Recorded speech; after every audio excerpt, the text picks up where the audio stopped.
வணக்கம். பாஜக கூட்டணியிலேருந்து எடப்பாடி பழனிசாமி விலகி வந்துட்ட பிறகும் வேட்பாளரையும் அறிவிச்சிட்டார். வேட்பாளர் அறிவித்த பிறகு தான் அமலாக்கத்துறை மூலமாக பார்த்திங்கன்னா முன்னாள் சுகாதாரத்துறை அமைச்சர் விஜயபாஸ்கர் வீட்டில் சோதனை எல்லாமே நடத்தியிருக்காங்க. இதில் பார்த்திங்கன்னா இது எடப்பாடி பழனிசாமிக்கு கொஞ்சம் பின்னடைவு அப்படின்னு பார்த்தாலும் எடப்பாடி பழனிசாமி தேர்தலில் வேட்பாளர் அறிவிச்சிட்டார். வேட்பாளர்களுக்கு செலவு பண்ணுவார் கண்டிப்பாக அப்படிங்கிற மாதிரி இருக்குது. ஏகப்பட்ட பணத்தை அவர் முதலமைச்சராக இருக்கும்போது சேர்த்து வச்சுட்டார்ல, அது இல்லாமல் கட்சி நிதியெலாம் இருக்குது, அதெல்லாம் கேப்பாரிட்டு கிடக்குது, யார் வேணாலும் எடுத்து செலவு பண்ணலாங்கிற நிலைமைக்கு போயிட்டார் இப்போ எடப்பாடி பழனிசாமி.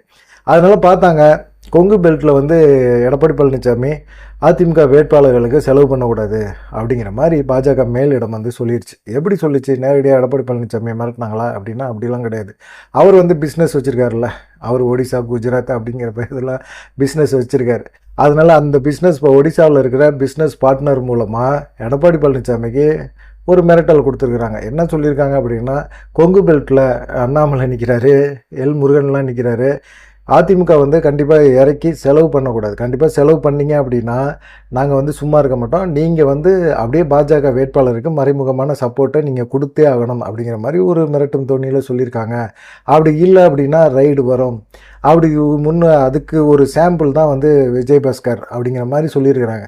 விஜயபாஸ்கர் இவர் இருக்கிறது புதுக்கோட்டை, இழுப்பூர், இவங்க இருக்கிறது கோயம்புத்தூர். இழுப்பூருக்கும் கோயம்புத்தூருக்கும் எவ்வளோ தூரம்ப்பா, இங்கே அடித்தா அங்கே என்னப்பா வலிக்கும் அப்படிங்கிற மாதிரி யோசித்தா விரைவில் நடவடிக்கை எடுக்கும். இதுக்கு ஓகே சொன்னால் வேலுமணி தங்கமணிலாம் இருக்காங்கல்ல, ஓகே நாங்கள் செலவு பண்ண தயாராக இல்லை அப்படிங்கிற மாதிரி அவங்க சொல்லிட்டாங்க. அதிமுக வேட்பாளர்கள் அங்கே செலவு பண்ண மாட்டாங்க அப்படின்னு சொல்லிட்டாங்க. சரி, அண்ணாமலை, எல்முருகன், இந்த மாதிரி நாமக்கல்லில் துரைசாமி இவங்களுக்கெல்லாம் செலவு கண்டிப்பாக பண்ணுவாங்கள்ல, அப்படி என்ன பண்ண போகிறாங்க அப்படின்னு பார்த்திங்கன்னா அதுக்கும் பாஜக ஒரு பெரிய லிஸ்ட்டு போட்டு வச்சுருக்கிறாங்க.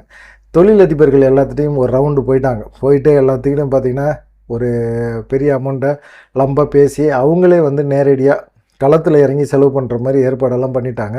அதனால பாஜக தாமரை கட்சிக்கு நிறைய செலவுகள் வரும் அப்படிங்கிற மாதிரி சொல்லிகிட்டு இருக்காங்க. பார்க்கலாம், இதெல்லாம் நடக்கட்டும்.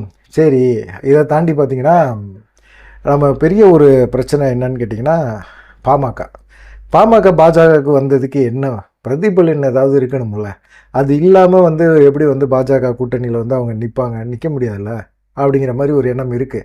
பாமக அதிமுக பக்கம் போயிடுச்சுன்னா திமுகவோட வெற்றியும் கேள்விக்குறியாயிடும். கொங்கு பெல்ட்டில் இந்த தடுப்பு பயங்கரமான ஒரு சாதிக்கணும் அப்படின்னு திமுகவும் விரும்புது. ஆனால் திமுக கூட்டணிக்குள்ளே பாமக வர முடியாது. ஏன்னா பாமக விசிக வெளியேறிடும். விசிகாவும் தக்க வச்சுக்கணும், பாமகவும் நம்ம சமாதானப்படுத்தணும் அப்படின்னு திமுக முடிவு பண்ணிட்டாங்க. முடிவு பண்ண பிறகு பாமகட்ட அவங்களும் பேசினாங்க, நீங்கள் கூட்டணிக்குள்ளே வர முடியாது, ஆனால் எங்களுக்காக நீங்கள் சின்ன சின்ன உதவிகளை செய்ய முடியும், எப்படி செய்கிறீங்க? நீங்கள் அதிமுகவோட கூட்டணி போனீங்க அப்படின்னா கண்டிப்பாக அது மிகப்பெரிய ஒரு சங்கடத்தை எங்களுக்கு ஏற்படுத்தும், எங்களுடைய வெற்றிகளுக்கும் கொஞ்சம் கேள்விக்குறியாகும், நீங்கள் அங்கே போகக்கூடாது அப்படிங்கிற மாதிரி சொல்லிட்டாங்க. அதனால பாஜக கூட நீங்கள் போகிறது கொஞ்சம் எங்களுக்கு நல்லது அப்படிங்கிற மாதிரி இருந்தாங்க. அதே போல் ராமதாசும் பாஜகவோட போகிறதுக்கான முடிவு எடுத்துட்டார். பாஜக கூட கூட்டணி வச்சதுக்காக பாஜக ஒரு 200 மாம்பழங்களை எக்ஸ்ட்ரா கொடுத்துருக்குறாங்க அப்படிங்கிற மாதிரி தெரியுது.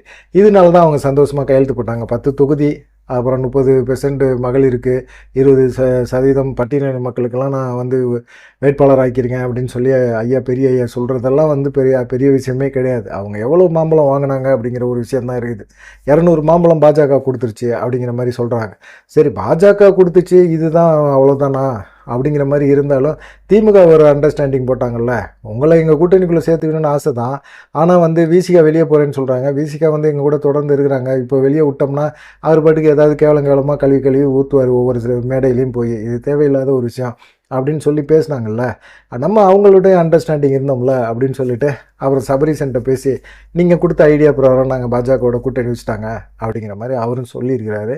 உடனே சபரீசனும் லம்பா ஒரு 100 மாம்பழத்தை கொடுத்து விட்டாரு அப்படிங்கிற மாதிரி சொல்கிறாங்க. என்னங்கடா அது, இந்த சைடும் மாம்பழம், இந்த சைடு மாம்பழம், வெயில் காலத்துக்கு மாம்பழம் ரொம்ப நல்லா இருக்குமே அப்படிங்கிற மாதிரி இருக்குது. பார்க்கலாம், இதெல்லாம் செய்திகள் வரதானே செய்தே தவிர மற்றபடி இதெல்லாம் என்ன அப்படிங்கிறது நம்மளுடைய இதில் பார்வையாளர் உங்களுடைய கேள்விக்காகவே நாங்களே விட்டுறோம். நன்றி, வணக்கம்.